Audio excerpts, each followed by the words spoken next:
Olá pessoal, tudo bem? Aqui é o Vinícius novamente. Hoje, no nosso sexto encontro, nós vamos continuar falando do processo de venda normal, mais especificamente da parte de pedido de venda, né? Nós estamos criando lá um tipo de documento de vendas. Então, a gente está aqui, né, criando o tipo de documento de vendas.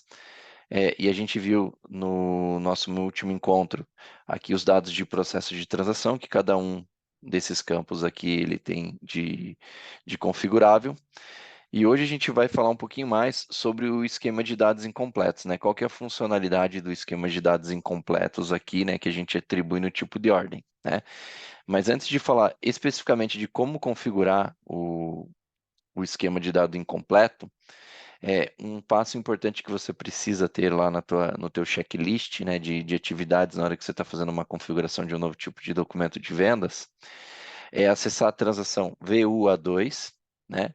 Pode digitar lá no menu de navegação do SAP, clicar em processamento, posicionar lá em cima do seu documento, nesse caso aqui o ZORB, e validar lá se ele está atribuído o esquema de acordo com o que você tem lá na tua transação VOV6, né? Que é onde você cria o teu tipo de documento de vendas. Aí aqui, basicamente, você tem também aquele campo de diálogo que vai dizer se vai ser exibido lá uma mensagem, né, permitindo ou não gravar o documento com os dados incompletos. Então, basicamente, você precisa fazer essa conferência. Se tiver diferente aqui, você precisa ajustar. As duas configurações elas têm que estar com a mesma informação, até para não gerar algum inconveniente ali para o teu usuário na hora de fazer o fluxo de vendas dele. Então tá. O cliente, né?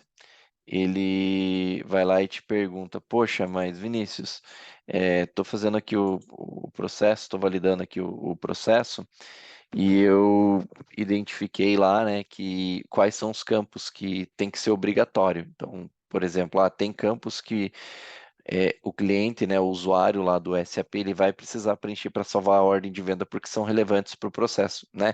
Seja no próprio pedido de venda, seja para tirar um relatório, uma informação, depois tratar esses dados, ou seja, por exemplo, para utilizar lá no fluxo lá para frente, na parte logística ou na parte de faturamento, ou até mesmo contabilização.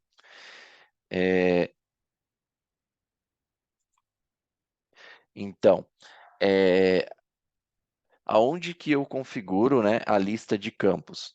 Transação OVA2, clico no botão continuar processamento. Ele vai abrir lá um menu em árvore, né, com a estrutura de diálogo aqui do lado esquerdo e aqui os campos configuráveis. Tô vendo aí que existem dados incompletos para várias coisas, né? Exatamente, tem para venda cabeçalho, venda item, venda divisão de remessa, entre outros. A gente vai focar hoje nos dados incompletos em venda de cabeçalho. Mas o que é importante nós termos em vista aqui? Que o SAP ele tem dados que são a nível de cabeçalho, dados a nível de item, dados a nível de divisão de remessa. E você pode tornar um campo obrigatório em qualquer um desses níveis de preenchimento. Por exemplo, no cabeçalho, eu preencho lá, por exemplo, o motivo de ordem. Eu preencho a nível de item também, o motivo de ordem. Eu posso tornar ele obrigatório a nível de cabeçalho e não torná-lo obrigatório a nível de item. O cliente tem essa opção. Então, vou selecionar aqui o vendas cabeçalho, né? Isso aqui é standard, e vou clicar na pastinha esquemas. Clicando na pasta esquema, ele vai abrir para mim lá todos os esquemas que eu tenho disponível. Eu posso utilizar um standard ou criar um novo. Como que eu sei que eu preciso criar um novo, Vinícius? Então, geralmente, o standard é o 11. Então, eu vou selecionar aqui o standard, o 11. Vou clicar aqui na pastinha campos para ver quais são os campos, né, que tem habilitado lá para controle de dados incompletos. Ou seja, quais são os campos que o SAP vai exigir que o usuário do SAP, quem está criando a ordem de venda lá na VA01, tenha que preencher. Então tá. No esquema 11, os campos que vêm de forma standard habilitado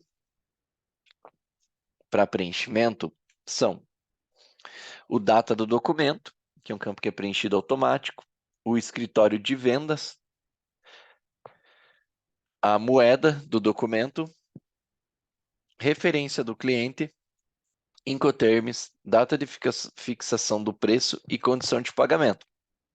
Isso significa que se qualquer um desses campos não forem preenchidos na ordem de venda, o sistema automaticamente vai exibir uma janelinha lá para completar os dados. Ó, dados não tão completos.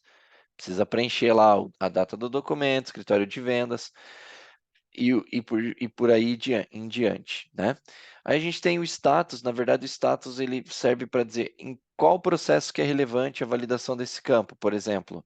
Ele vai ser relevante na ordem de venda, mas também vai ser relevante na hora de fazer o fornecimento. Então, na hora que eu estiver fazendo a minha remessa, entrei na transação VL01N e fiz qualquer atualização do documento e esse campo não está preenchido na ordem de venda, ele é obrigatório, o sistema ele vai apresentar uma mensagem de erro ou advertência, ou informação, dependendo de como está configurada essa mensagem no teu SAP. Esse outro campo aqui é advertência. Para que serve esse campo advertência? Basicamente, quando eu flego ele e o usuário não preenche, o sistema ele apresenta lá embaixo, no rodapé do SAP, uma advertência. Olha, favor preencher a data de referência do cliente, por exemplo, que está aqui com a advertência. Se o usuário der um Enter, o campo ele vai passar, ele vai conseguir preencher os demais campos, porque é uma advertência. Só que na hora de salvar a ordem de venda, ele vai falar que está faltando esses dados. Se você não configurou lá para que não o bloqueio para que o usuário consiga salvar, gravar a ordem sem ela estar completa, ele vai gravar, ele só não vai conseguir finalizar o fluxo. Uma hora ele vai ser travado lá porque ele não preencheu todos os dados, tá? Um documento ele só consegue ser fornecido ou faturado se ele tiver completo, tá? Ah, Vinícius, e como que eu sei que que a listinha do campo atende? Fazendo exatamente esse exercício que a gente fez agora. Abra a lista de campo. Se o cliente passou um campo que não está aqui, eu preciso mapear. E aí a gente volta de novo lá para as nossas aulas iniciais. Boas práticas do SAP. Eu não altero configurações standard. Eu crio novos. Como que eu crio novo? Eu posso clicar nesse botão criar com cópia. Ele já vai atribuir esses standards. Aí os que eu não quero, eu seleciono aqui a linha, clico aqui nesse quadradinho e vou excluindo. E os que eu quero adicionar, eu vou procurando aqui na tabela, tá? A tabela, procuro o nome do campo e aí eu procuro aqui a tela. Então, o que é essa tela? A tela, na verdade, ela vai dizer se é uma tela de cabeçalho, de dados comerciais, tá? Aonde que está a informação. Então, é muito importante, mas você abre aqui, né? E por dedução, abrindo a ordem de venda, você consegue localizar.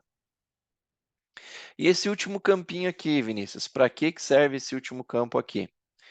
Serve para você ordenar, ordenar a exibição dos campos incompletos. Ou seja, eu quero, por exemplo, que a condição de pagamento ela seja primeiro. Então, vou colocar o número 1 aqui. Quero que o Incoterm seja segundo, 2, 1, 2, aí data de fixação, 3, e vou colocando aqui. Quando eu não preencho, ele vai para o final da lista. Daí ele segue a ordenação standard do SAP, né? Se todos estiverem em branco igual está aqui, vai seguir a ordenação standard aqui do SAP. Se eu indicar algum campo aqui com o número 1, ele já vai pular para cima da minha sequência de determinação. Então vamos lá. Configurei o campo, né? Cliquei em salvar, né? Sempre que eu crio com cópia, procuro colocar um Z na frente, né? Para mostrar que é uma configuração customizada. Ah, Vinícius, mas aí tá 11, não tem problema. Ele aceita caractere alfanumérico também. Então, ele aceita lá A, Z, B, né? Coloca o Z na frente, Z1, por exemplo. Ordem customizada do cliente. Coloco lá o nome e salvo esse controle de cópia. E aí, volto na tela anterior, vou dar um spoiler aqui para vocês. Então, por exemplo, mostrei aqui vendas cabeçalho, né? Atribuição lá dos campos, lá as informações, né? Mas a gente tem outros campos aqui, vendas item, vendas divisão de remessa. Então, por exemplo, na transação VOV7, a gente está na VOV6, que cria tipo de documento de vendas. Se eu clicar aqui em continuar processamento, O sistema vai abrir a categoria de item. Então, eu peguei aqui como exemplo para vocês a TBN, que é o item standard.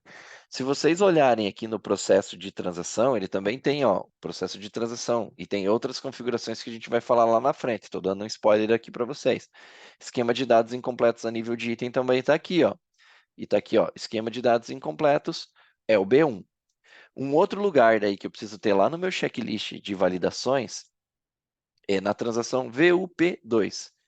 VUP2, clico em confirmar e vou ter lá, né, o similar ao que eu tenho da ordem de venda, categoria de item, né? Coloquei, por exemplo, a ZTBN, que é a cópia da TBN, item standard BR. E aí tá lá o esquema de cálculo mesmo que a gente viu no slide anterior, lá, o B1. Então aqui também tem que estar, se não tiver, preciso fazer essa amarração. Os dois têm que estar em sinergia para que o sistema não dê erro. Aí vocês vão ver também que a nível de item você tem um range de campos que você pode selecionar e inserir lá caso o teu cliente. Lembrando que, quando que eu vou fazer isso? Quando o cliente solicitar campos que o standard não atende. Por exemplo, ele quer que o depósito seja obrigatório, porque no processo dele o depósito ele é relevante já a partir do pedido de venda. Criei o pedido de venda, já tem que indicar qual que é o depósito, não pode sair sem. Isso é um exemplo. Vou lá, vou criar um controle de cópia Z1, por exemplo, com cópia do B1, para poder adicionar esse campo. Mas isso a gente vai ver mais para frente lá com calma quando a gente for falar de categorias de itens. Só um spoiler para vocês já irem se preparando para o próximo conteúdo. Então, por hoje é só, pessoal. Queria agradecer a todos que assistiram até aqui. Muito obrigado e até o nosso próximo vídeo.